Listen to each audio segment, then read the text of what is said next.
Good morning, and welcome to Fairlawn's annual Social Justice Sunday service. As we meet this morning, we invite in ourselves the awareness that this place was long cherished and cared for by our Indigenous brothers and sisters, including the Mississauga of the New Credit, Anishinaabe, Huron, Wendat, and Haudenosaunee First Nations. We invite in ourselves the awareness that we share with them a call to care for this earth, a call to respect each other and recognize each other as gifts of creation. For many of us at Fairlawn, seeing our world through a social justice lens is an important expression of our faith as we work together to follow Jesus' example of inclusiveness, deep listening, seeking to understand, and radical hospitality. The theme for this morning is working together to change the present for a better future. William Henry Channing, 19th century theologian and philosopher, described his way of being in the world as his personal symphony. Imagine the caring and inclusive world we would have if each of us played even a few of his notes. A world where ego is suspended and we seek and welcome wisdom for one another. Here is Channing's symphony. To live content with small means, to seek elegance rather than luxury, and refinement rather than fashion, to be worthy, not respectable, and wealthy, not rich, to study hard, think quiet, talk gently, act frankly, to listen to stars and birds, to babes and sages with open heart, to bear all cheerfully, do all bravely, await occasion, never hurry. In a word, to let the spiritual, unbidden, and unconscious grow up through the common. And now, let us take some time to imagine a world where everyone matters and where everyone's contribution is valued.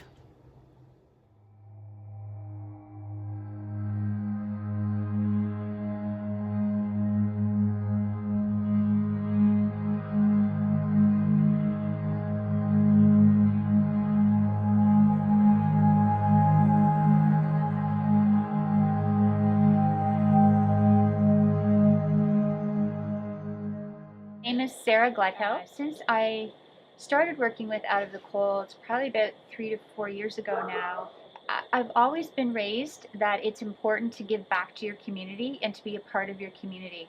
And I think that in principle, I thought it was a good idea, but I didn't really know what it was all about until I started doing Out of the Cold. What it is to be part of a community has really been taught to me through the eyes of homeless people. They teach me something every single time I go, whether it's empathy, whether it's community, whether it's appreciation, they teach me something. So in a way, I feel like I'm blessed to be in their presence because ultimately they want to be heard. They want their feelings validated. And as one guest said to me one night, which really resonated, talking to you, dear, is more important than food because no one talks to homeless people.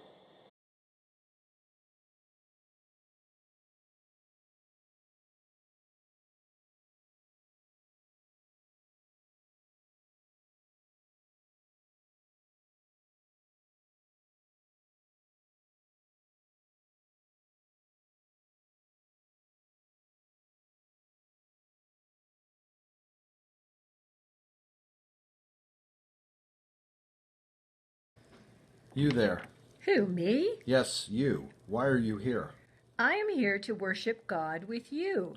But you are different from me. Why? Because I look different? The same God who made you made me, and God loves us all regardless of background, gender, culture, or ethnicity. Okay, then come. Let us worship the one true God who embraces all equally.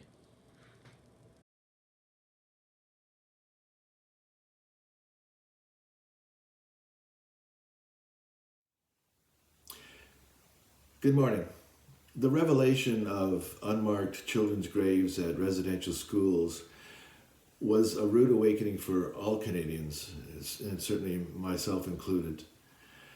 While for years I gave nod to the residential schools, this was a horror that I was facing that demanded my attention.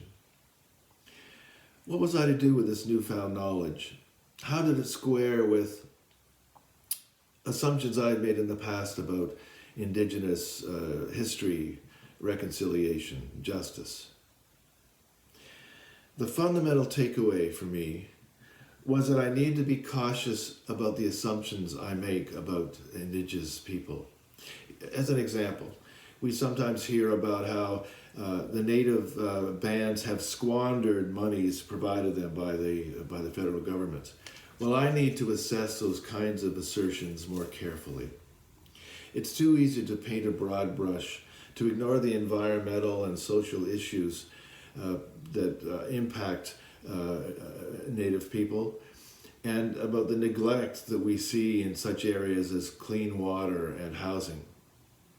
Placed in a broader context, discussion of racism and equity raised questions about how we respect and enable to flourish the all peoples in Canada, and how our elected officials, their policies that they make are effective in creating that dignity and that respect for all. In a different issue, Quebec's law, which denies the wearing of religious symbols, is racism writ large. I applaud the recent attempts made by municipalities to ensure that there is an eradication of such a law. But I feel that governments of all levels should be doing far more to see the end to Bill 21. Considering both these issues, that being that of the Indigenous peoples and of the Quebec's law, I recognize that I need to learn more about the Aboriginal fact, reality, and also to explore ways in which I might be able to help to advocate for the end to that bill.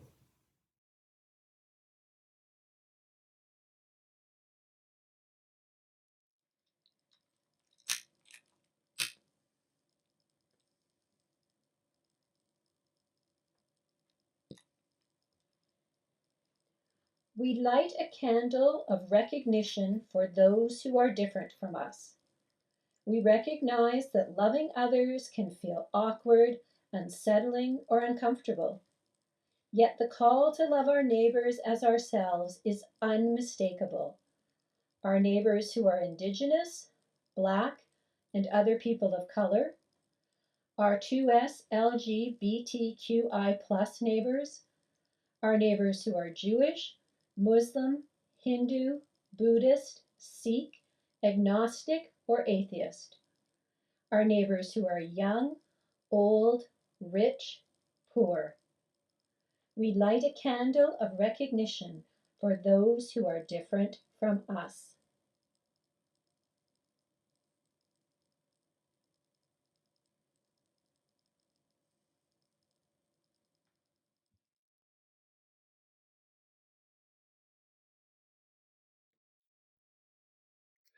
Hello, I'd like to talk to you about Fairlawn's walk-in support program.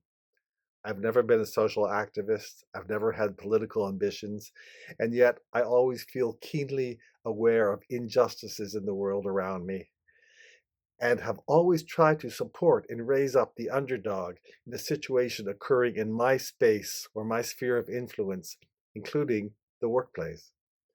When I retired, it was time for me to change my sphere of influence. I've always admired Rob Metcalf's example of faithful living of a Christian life, and it was this that inspired me to join his walk-in support team. Pre-COVID, we welcomed up to 100 guests in person once a month for breakfast, conversation, fellowship, prayer, if desired, and the gift of a couple of TTC tokens and a $10 grocery gift card. These in-person meetings were noisy and chaotic, people jostling for position in lineups, tensions sometimes erupting in conflict, behaviors relating to mental health issues adding unpredictability. And yet, this was a community where people cared for each other and looked out for each other.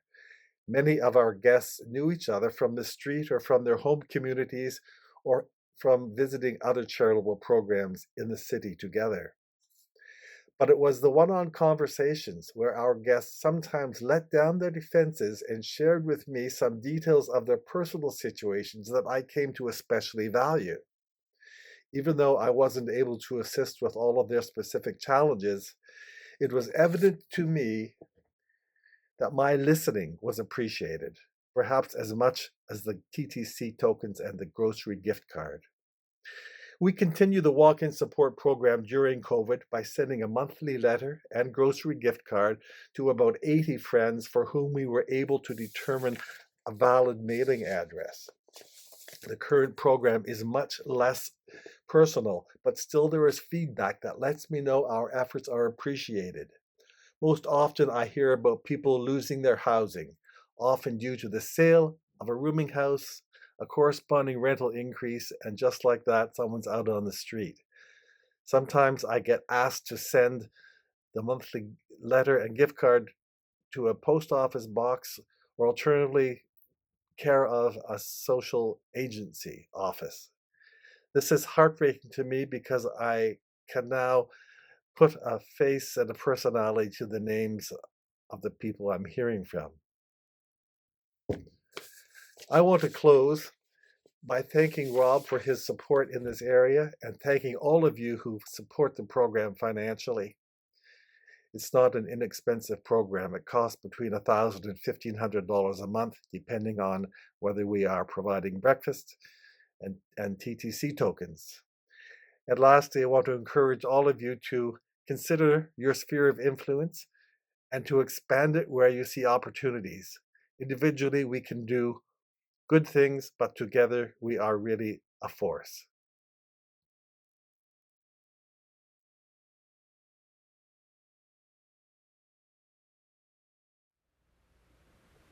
God, it is hard for me to open to others who are not like me. I do not do well with change, and those people might change me. I want to do what's right, being a Christian and all. But the truth is, Lord, I'm scared. I'm scared of the unknown. I'm scared that others may look at me funny. I'm scared, too, that I might enjoy reaching out. I know I should trust you more, but let's face it, this loving all and turning the other cheek stuff is hard. So I go in my little corner and do nothing except look out for number one, me. Forgive me, God. Help me in my weakness to muster some faith, even as small as a mustard seed. Quell my fear, Lord, so I will be bold for you, that I will not be afraid to break barriers of injustice. Help me to be a good citizen of your kingdom. Amen.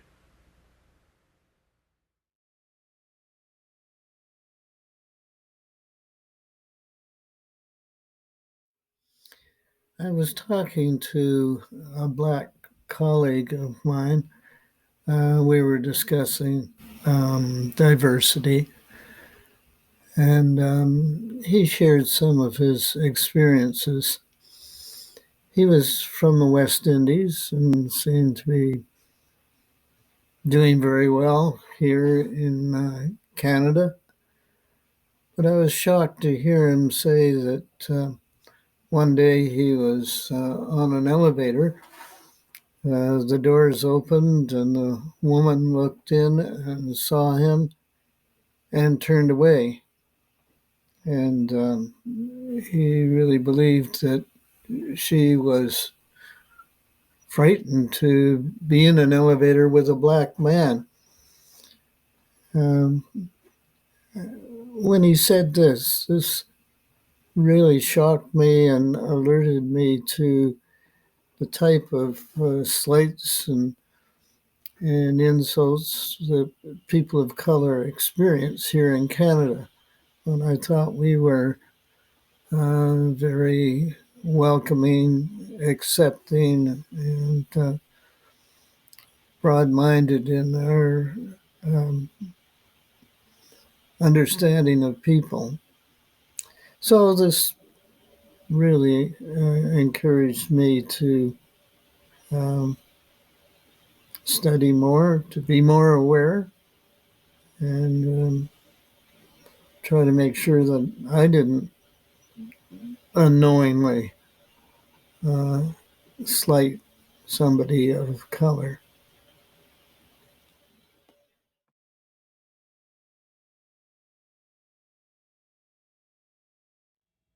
A poem.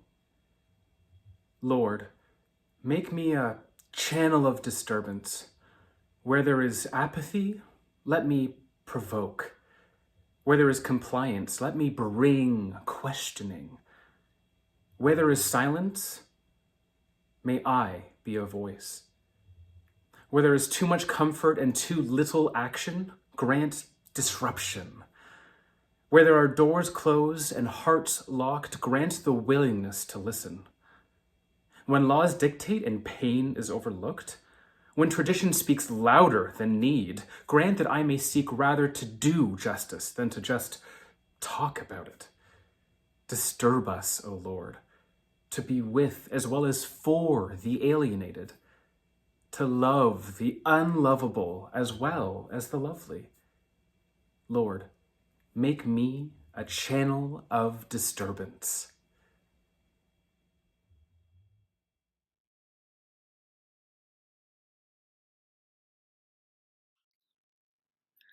One of the questions I often get from potential donors to a social justice appeal is, do the recipients of our support really appreciate it?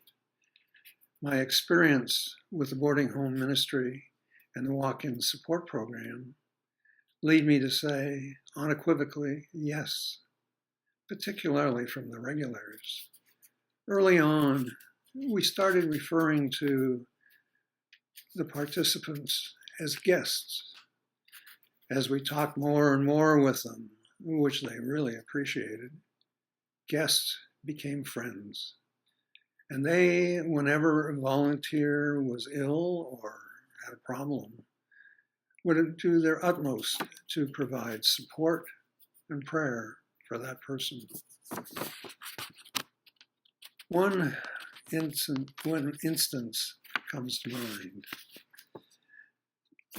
Pre-pandemic, in the boarding home ministry, we provided a Christmas luncheon to the residents of the boarding home, along with gifts for each, usually clothing.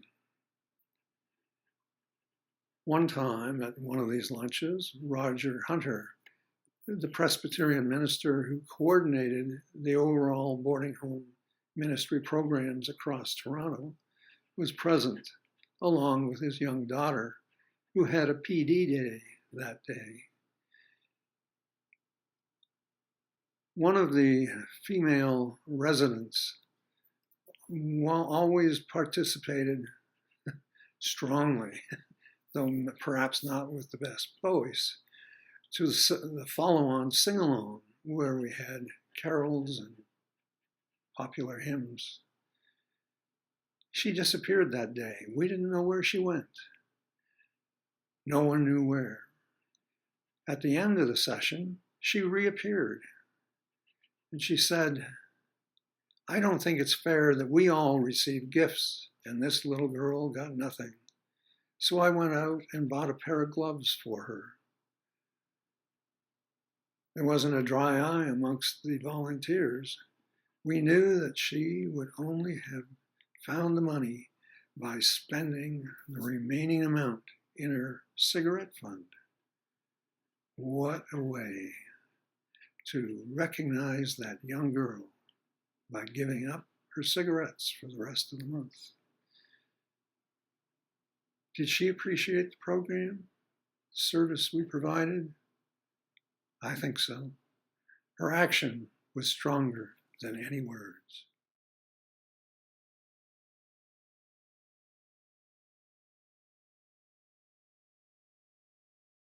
In late December, Sandy and I reached out to those who participated in the series entitled Change from Within, Conversations about Equity, Equality, and Inclusion.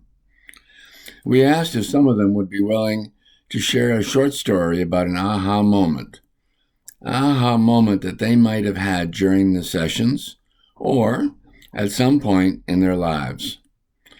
We were looking for a couple of anecdotes about being motivated to think differently, to make a personal change, or to take some positive action. Sandy? We knew this was a big ask, and we were prepared to make some personal calls if needed. Neither John nor I are above begging, but in true Fairlawn style, 5 different members of our community of faith volunteered to help bring alive this service's theme, working together to change the present for a better future.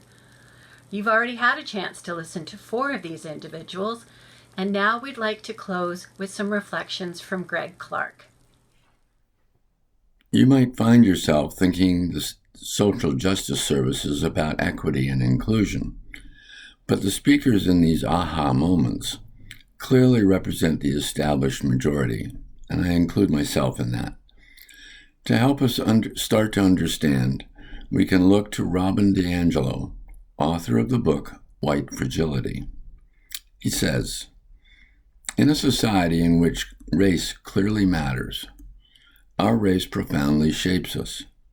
If we want to challenge this construct, we must make an honest accounting of how it is manifest in our own lives and the society around us." Thank you to all of our volunteers for getting us started on this journey.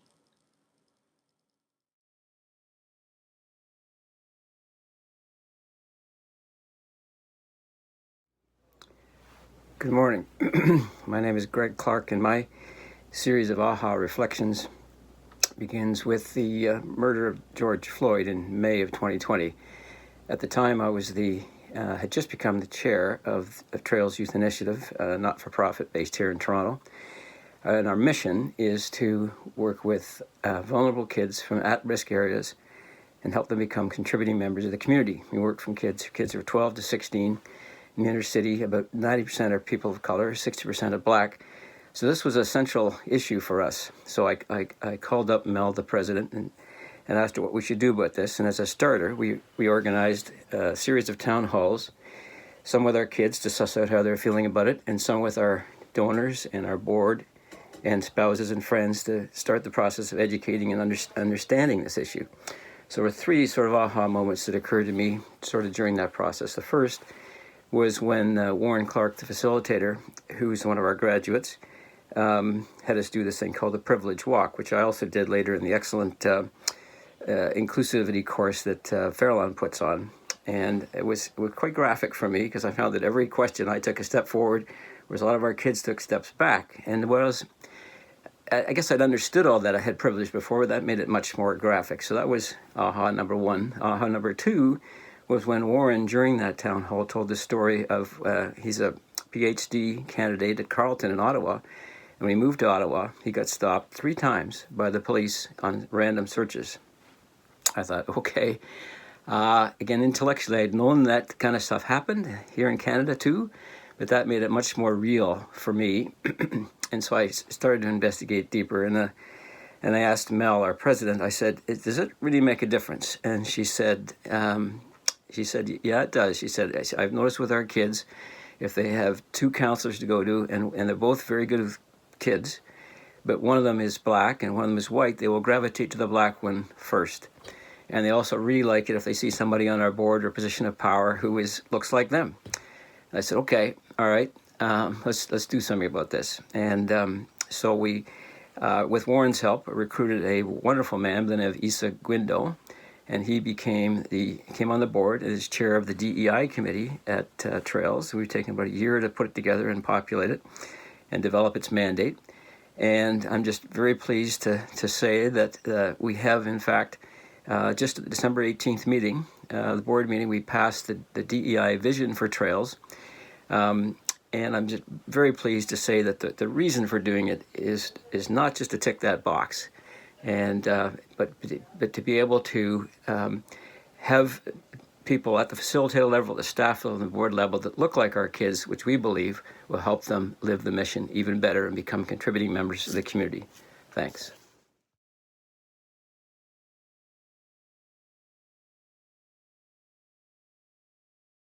Please join me in the prayers of the people. God of Transfiguration, your power reveals truth in all its beauty, in all its difficulty, in all its complexity. You embrace us in our diversities,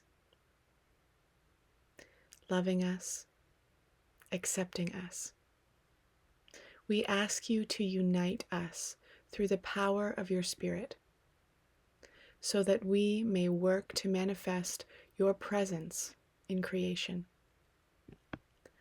God of Transfiguration, illuminate systems of exploitation and injustice. Tear down the monuments we build to ourselves and for ourselves. Lift us out of missions that are photo ops and lead us into the ongoing work of partnership and community building. We gather these prayers in the one Jesus taught us to say when we are together. Please join me. Eternal Spirit, Earthmaker, Pain Bearer, Life Giver, Source of all that is and shall be, Father and Mother of us all, loving God in whom is heaven. The hallowing of your name echoes through the universe. The way of your justice be followed by the peoples of the earth. Your heavenly will be done by all created beings. Your commonwealth of peace and freedom sustain our hope and come on earth.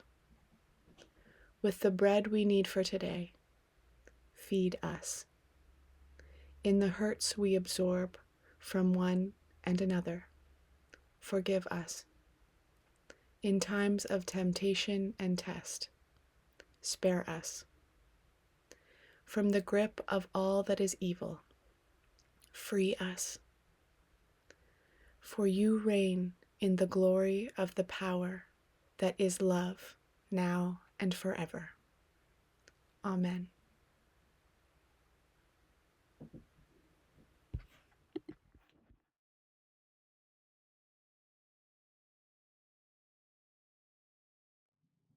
Hi everyone, Laura Schlee here to give an update on some of our recent and ongoing Embrace Action activities. Knowing this year has been an incredibly tough year for many, especially with the largest spike in COVID cases due to Omicron and extremely cold temperatures, we shifted a lot of our support and efforts to the winter in order to be able to better support our Embrace Action partners. Our congregation has been busy supporting our EA work, so a huge thank you to everyone who has been involved. In addition to our ongoing work in the social justice and equity space, which you've just heard lots about, and our continued support of marginalized folks in communities through walk-in support letters and gift cards, and the efforts to assist refugees in moving safely to Canada when they are able, there have also been a number of other recent activities to support our communities as well. In November, we ran the Red Door Family Shelter Christmas gift drive for the 4th year.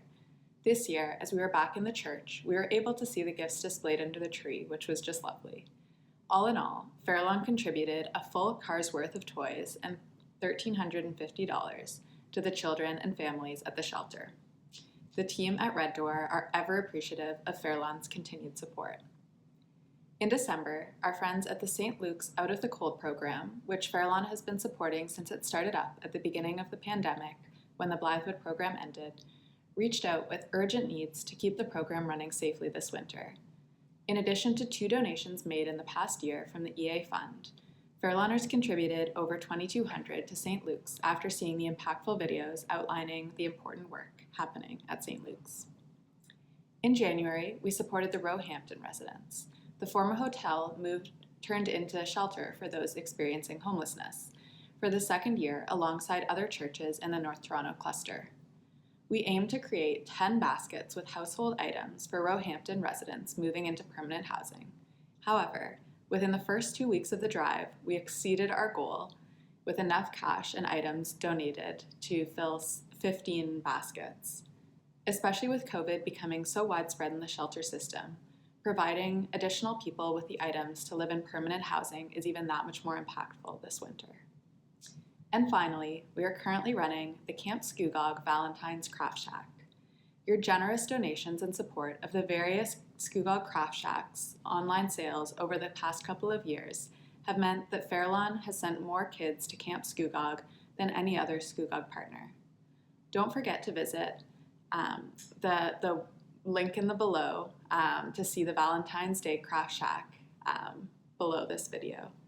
The deadline for orders is tomorrow, Monday, February 7th, so be sure to get your order in. Thank you so much, everybody, for your ongoing support of our Embrace Action partners.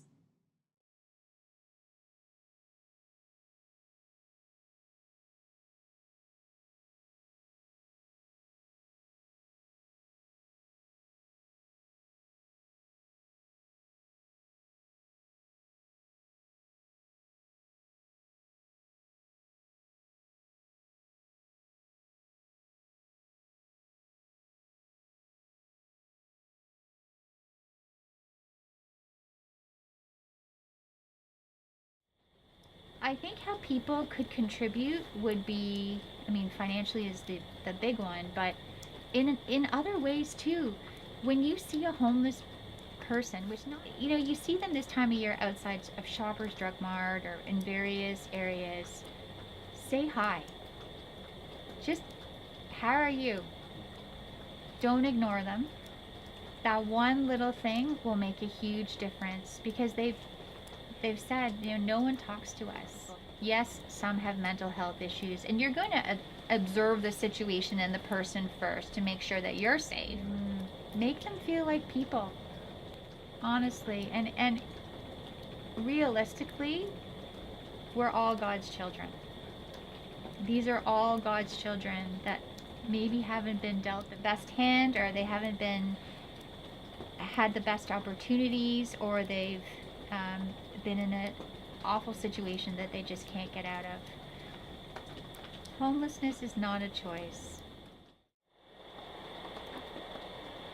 I don't think they chose to be drug addicts. I don't think they chose to have mental health issues. I don't think they chose to be out of a job. I just feel like they've just been dealt a bad hand at times, or circumstances. We don't know their story, and that's what I think we have to think about. No judgment. We don't know their story. They are someone's children. Winter is coming, and it really concerns me how we're going to help these people.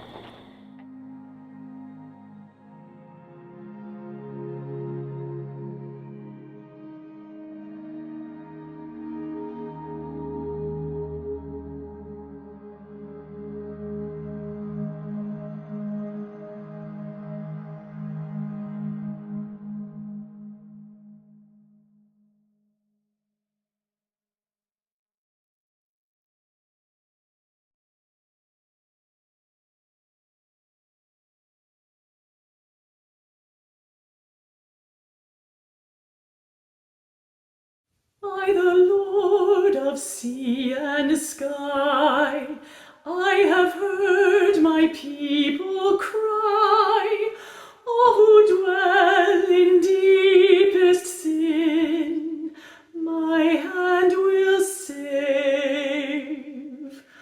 I who made the stars of night, I will make their darkness bright. Who will bear my light to them? Whom shall I send? Here I am, Lord. Is it I, Lord? I have heard you calling in the night. I will go, Lord, if you lead me. I will hold your people in my heart. I, the Lord of snow and rain, I have borne my people's pain. I have wept for love of them. They turn away. I will break their hearts of stone, give them hearts for love alone. I will speak my word to them. Whom shall I send? Here I am, Lord. Is it I, Lord? I have heard you calling in the night. I will go, Lord, if you lead me. I will hold your people in my heart.